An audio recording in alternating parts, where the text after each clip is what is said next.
Ninaye hapa afisa mtendaji mkuu wa Azam Media Yahya Mohamed. Karibu sana. Asante sana Costa, habari za Shinyanga? Njema kabisa. Shinyanga tuko vizuri, tunamshukuru Mungu, tunaendelea vizuri. Naam, tumeona mkutano huu kwa mara ya kwanza ukifanyika katika hadhi ya wilaya.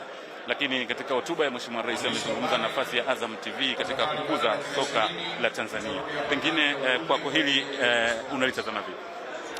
Sisi kama Azam, kwanza Costa, nipende kuwafahamisha Tanzania, sisi tumekuwa ni wabia wa muda mrefu kidogo sasa wa shirikisho la mpira wa miguu Tanzania, na tumekuwa tu si wabia, tumekuwa ni wabia wa kimkakati wa shirikisho la mpira wa miguu Tanzania TFF.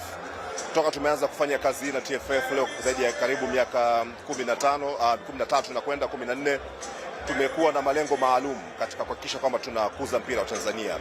Sisi tunaangalia mpira si tu kama sehemu ya kucheza mpira kama mpira, tunaangalia mpira kama sehemu ya ajira, tunaangalia mpira kama sehemu ya kukuza uchumi, lakini pia tunaangalia mpira kama sehemu ya kuitambulisha Tanzania na Watanzania kwa ujumla.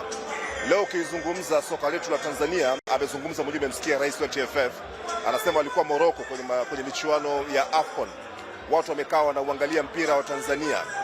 Haya ndiyo yalikuwa maono na ndoto za mwekezaji wa kampuni hii ya Azam, Bwana Abubakari Bakhresa. Wakati anakuwa na maono haya, alituambia anafikiria siku moja mpira wa Tanzania uwe theater.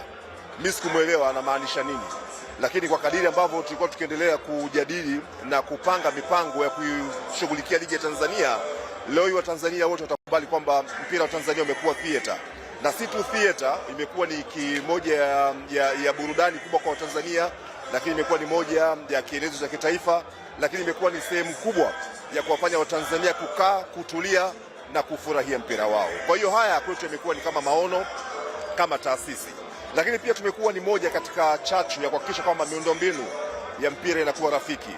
Tumeshirikiana na Chama cha Mapinduzi, tumeshirikiana na vilabu vya mpira katika kuhakikisha kwamba tunainua viwango vya viwanja vya mpira kuwa rafiki, na mpira uweze kuchezwa wakati wote.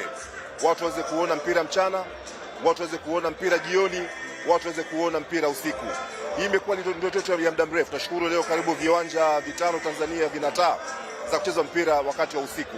Hii imetoa mwanya hata kwa wale ambao walikuwa hawawezi kuja katika mpira wakati wa mchana kuweza kuona mpira wakati wa usiku. Si hivyo, tuendelea kuwekeza katika teknolojia. Teknolojia imekuwa ni eneo kubwa ambalo sisi tunajidai, na tutaona leo mashirikisho mengi yanatoka nchi mbalimbali kuja kujifunza kutoka Azam. Juzi tulikuwa na wenzetu kutoka Ferwafa, hii ni federation ya soka kule Rwanda, wanakuja kuangalia kwa namna gani tunashirikiana na TFF katika kuendeleza mpira kwa kiwango kikubwa. Kwa hiyo quality au ubora wa matangazo ni moja pia ya eneo ambalo sisi kama Azam tukijivunia na tunafurahi kuwa sehemu ya mafanikio ya mpira wa Tanzania.